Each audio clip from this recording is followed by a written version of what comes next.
amardes as virtudes daquele que vos chamou das trevas para a sua maravilhosa luz. É o nosso Senhor Jesus Cristo que usou Pedro, para Pedro falar isso. E ele está falando a quem? Ele está falando à igreja. A palavra diz: vós, porém. Ele falou dos que tropeçam na palavra. E há pessoas que tropeçam na palavra.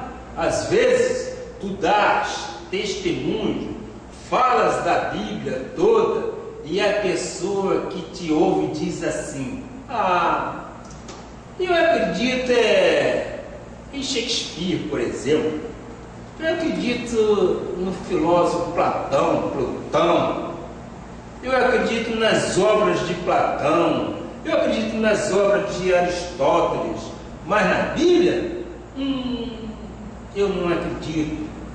A Bíblia me causa arrepio. Isso dizem alguns. Essa pessoa que tropeçou na palavra, ela não é da salvação. E nós vamos discutir com isso? De jeito nenhum.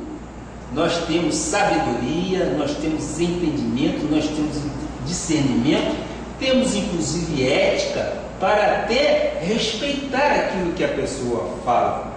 Mas nós temos um entendimento dado por Deus que infelizmente não é da salvação. E não adianta, meus amados irmãos, você querer pregar, você querer abrir a cabeça da pessoa e introduzir a palavra de Deus. Não adianta, porque pode muito pela súplica justa as minhas orações. Por quê? Eu oro, mas se você não quer, não vai te acontecer nada. Mas se você quiser, a minha oração pode muito pela súplica, porque vai acontecer o melhor. A pessoa só é liberta quando ela quer, quando ela deseja, quando ela recebe: eu quero ser liberta. E essa pessoa será liberta das amarras do inimigo. Eu tenho certeza que as coisas acontecerão ou acontecem dessa forma. Agora, por que eu digo isso? Eu digo isso porque muitas das vezes a pessoa está no tremedal de lama, ela está ali, mas é uma eleita do Senhor. Só existe um momento pelo qual ela vai ser totalmente tocada. E ela pode estar naquele tremedal de lama, ela pode estar naquela impureza. Mas quando o Espírito Santo de Deus toca, ela recebe, ela diz: eu quero me libertar. E isso me faz lembrar muito, sempre eu me lembro dessas coisas e eu volto exatamente para aquela mulher que foi pega em franco adultério. Aquilo é uma mensagem de libertação total. Jesus descia assim dos montes dos oliveiras, onde ele costumava orar. Pouco mais abaixo ele encontrou algumas pessoas, e essas pessoas estavam por julgar aquela mulher que foi pega em adultério. E um deles disseram para Jesus: esta mulher foi pega em franco adultério. É costume entre nós, judeus, que quando isto aconteça, ela seja apedrejada até a morte. Tu, mestre, o que fazes nessa situação? E nós lembramos muito bem do texto bíblico que Jesus abaixou a cabeça e começou a escrever na areia. E aqueles incautas insistiram na pergunta, porque eles queriam eles queriam que Jesus condenasse aquela mulher. Mas a resposta de Jesus não agradou a eles. Por quê? Porque ele disse: aonde estão os teus acusadores, mulher? A mulher simplesmente respondeu: foram todos embora, do mais novo ao mais velho. Portanto, aí está o exemplo exatamente de salvação perene. Aquela mulher que foi pega em franco adultério, ela estava em pecado, mas ela era uma eleita do Senhor. E o que Jesus disse?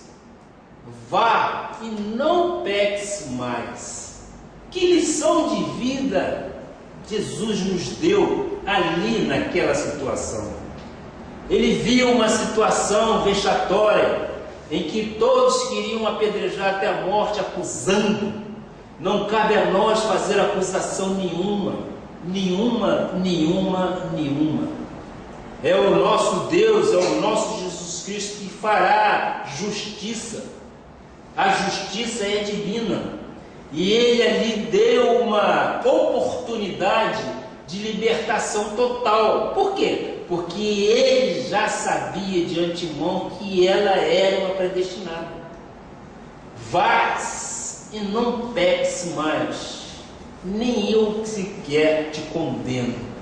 É uma beleza de testemunho dado por Deus, e é uma beleza porque nós trazemos exatamente para as nossas vidas.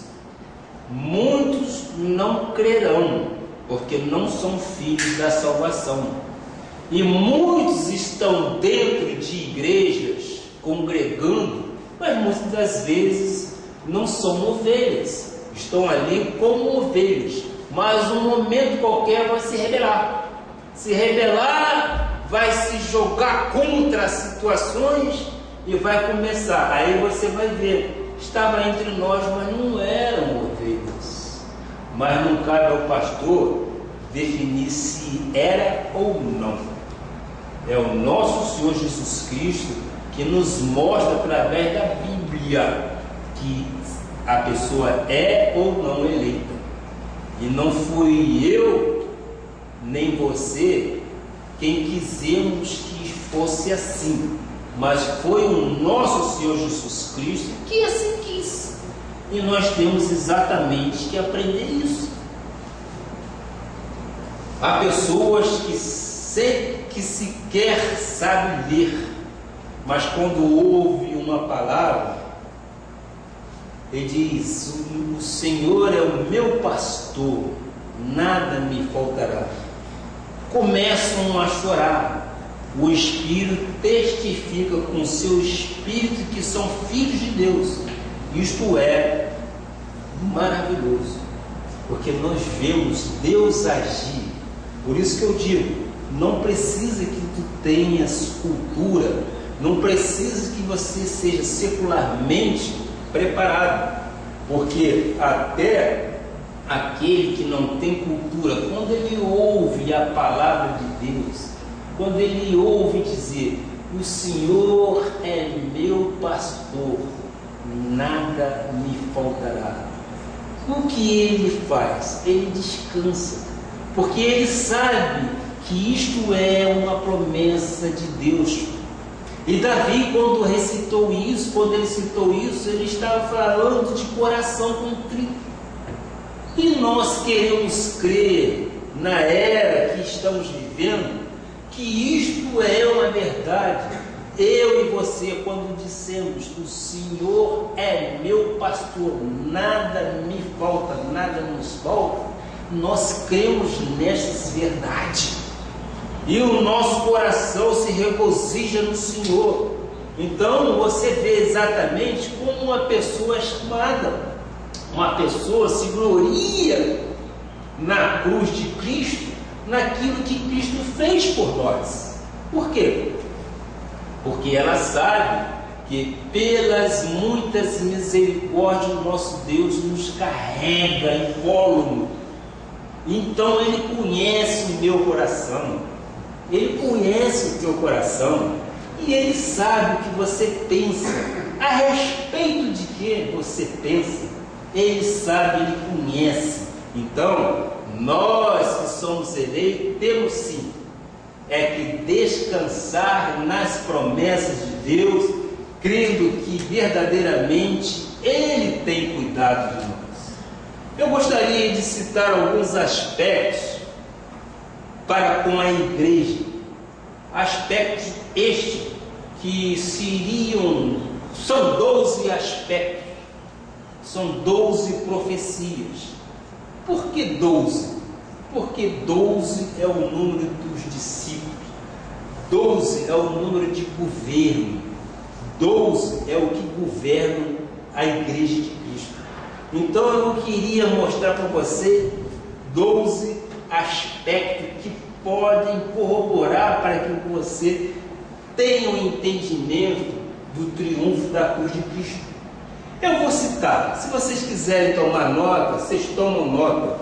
Vamos lá. O primeiro: na cruz e na vitória da cruz, o plano da salvação se completou. Amém? Amém. Na cruz e na vitória da cruz, o plano da salvação se completou. Começou exatamente em Gênesis 3,15. O que diz a palavra? Gênesis 3,15. Porém, inimizade entre ti e a mulher, entre a tua descendência e o seu descendente. Este te ferirá a cabeça e tu lhe ferirá o calcanhar. Deus fala à serpente: eu porei inimizade entre ti e a mulher, entre a tua descendência e a dele. Jesus está dizendo à serpente: na terra haverá duas descendências. Nós sabemos disso. A tua descendência, serpente, os descendentes do inimigo, do diabo, e os descendentes da salvação, que somos nós, os eleitos do Senhor, graças a Deus por isso. E estes descendentes da mulher, está se referindo a Jesus, ferirá a tua cabeça e tu lhes ferirá o calcanhar. A grande guerra espiritual da humanidade diz que Satanás vai ferir o calcanhar, mas que Jesus vai esmagar a cabeça da serpente. Ferir a cabeça foi o que Jesus fez na cruz do Calvário. O segundo aspecto é: na cruz Jesus venceu. Na cruz Jesus triunfou. A voz das muitas águas venceu, e hoje, por causa dessa vitória de Jesus na cruz, quando nós oramos, demônios, espíritos enganadores e opressores fogem, porque algo vitorioso aconteceu na cruz do Calvário. Ele encravou na cruz do Calvário e ali acabou tudo. Acabou tudo, a opressão, acabou o enganador, o espírito de engano, acabou ali.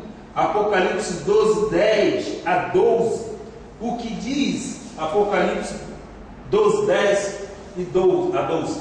Então ouvi grande voz do céu proclamando: agora veio a salvação, o poder, o reino do nosso Senhor, do nosso Deus, e a autoridade do seu Cristo, pois foi expulso o acusador de nossos irmãos, o mesmo que os acusa de dia e de noite diante de nosso Deus. Eles, pois, o venceram por causa do sangue do Cordeiro e por causa da palavra do testemunho que deram. E, mesmo em face da morte, não amaram a própria vida. Por isso, festejai, ó céus, e vós, os que neles habitais. Ai da terra e do mar, pois o diabo desceu até vós, cheio de grande cólera, sabendo que pouco tempo lhe resta. Ora, aí está exatamente o que? A cruz nos trouxe a vitória. É importante que a Igreja de Jesus Cristo acredite na vitória do sangue na cruz do Calvário. E também acredite no poder da palavra do testemunho. Porque quando tu dás testemunhos daquilo que Jesus fez por ti, daquilo que o sangue fez em tua vida, sobrenaturalmente, é liberado um poder espiritual superior a qualquer poder que destrói o adversário.